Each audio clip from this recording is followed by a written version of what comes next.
اور ٹوٹو دونوں گہرے دوست تھے۔ پنکی ایک گلہری تھی جبکہ ٹوٹو ایک طوطا تھا۔ پنکی گلہری کو شرطیں لگانے کا بہت شوق تھا۔ وہ اکثر اپنے دوست ٹوٹو طوطے سے شرط لگاتی اور ہر بار ہار جاتی۔ ہارنے کے بعد اسے جرمانے کے طور پر کچھ بیج ٹوٹو کو دینے پڑتے تھے۔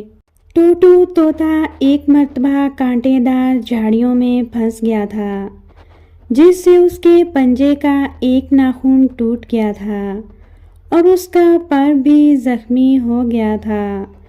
اس کے بعد سے ٹوٹو کو ایک جگہ سے دوسری جگہ حرکت کرنے میں بہت مشکل پیش آتی تھی۔ پنکی کے دوست اسے سمجھاتے کہ تم شرط نہ لگایا کرو، تم ہر بار ہار جاتی ہو، لیکن پنکی نہ مانتی۔ ایک دن جنگل میں سب ہی جانور اور پرندے جمع ہوئے کیونکہ اس دن سب سے پیارے اور مہربان جانور یا پرندے کے سالانہ ایوارڈ کا اعلان ہونا تھا۔ جنگل کے ہر جانور کو یقین تھا کہ گزشتہ 2 سال کی طرح اس سال کا یہ ایوارڈ بھی خوبصورت اور سریلی آواز والی چڑیا کو ہی ملے گا جو پورے جنگل میں اپنی آواز کی وجہ سے مشہور تھی، اور وہ بڑی پیاری اور محبت کرنے والی تھی۔ جہاں کسی کو دکھ یا پریشانی میں دیکھتی فوراً مدد کو پہنچ جاتی۔ جنگل کے بادشاہ نے جیتنے والے کے نام کا اعلان کیا تو چڑیا نے ایک بار پھر یہ ایوارڈ جیت لیا تھا۔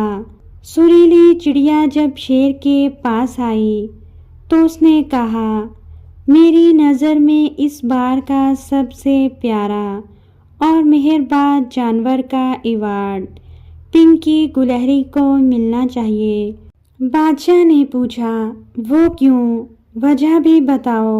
چڑیا نے کہا، ہم سب جانتے ہیں کہ ٹوٹو طوطا جب جھاڑیوں میں پھنس کر زخمی ہوا اور اس کے پنجے کا ایک ناخن بھی ٹوٹا تو اسے خوراک کے لیے مدد کی ضرورت پڑی۔ اس موقع پر ہم میں سے کسی نے اس کی مدد نہیں کی۔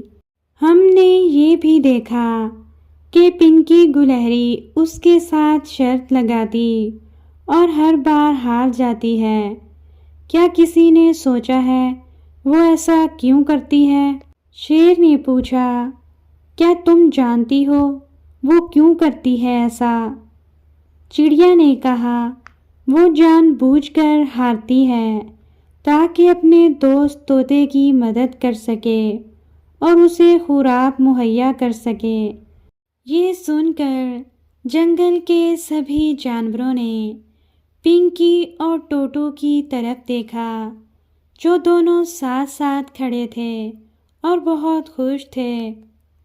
سریلی آواز والی چڑیا نے اعلان کیا، پنکی آؤ اور اپنا ایوارڈ وصول کرو کیونکہ اس سال کے ایوارڈ کی مستحق تم ہی ہو۔